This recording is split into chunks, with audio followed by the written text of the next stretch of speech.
sleep till I come home. Dream of something sweet.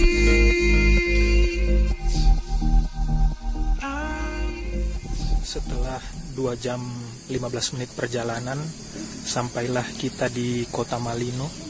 Kali ini kita nginap di Los Memberdikari.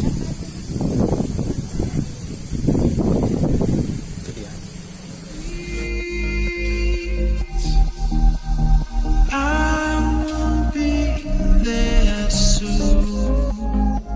Sekarang kita cek kondisi kamar. Nah, ini dia kondisi kamarnya. Sangat sederhana sekali. Memang kita tidak terlalu pentingin kondisi kamarnya kayak gimana. Yang penting bisa dipakai untuk tidur. Sudah termasuk kamar mandi dalam. Di sini sangat terjangkau harganya, yaitu 200.000 per malamnya.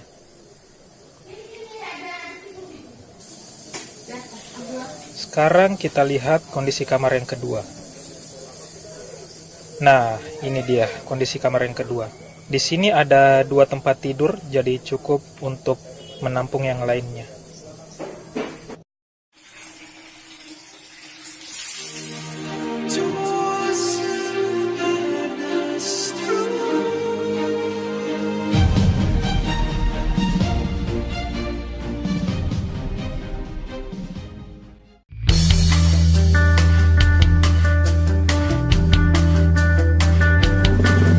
Adalah hari kedua di Malino, dan ini pagi-pagi masih jam 6, udaranya segar banget.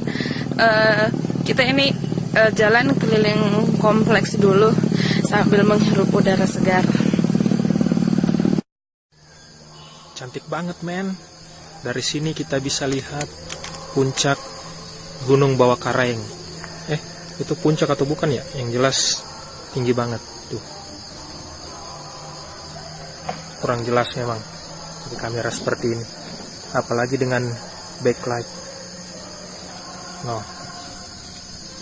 Oke. Itu dia. Seru juga kayaknya kalau kita buat tempat tidur seperti itu tuh. Tempat tidur gantung. Oke men, waktunya kita sarapan pagi. Dan ini dia hasilnya.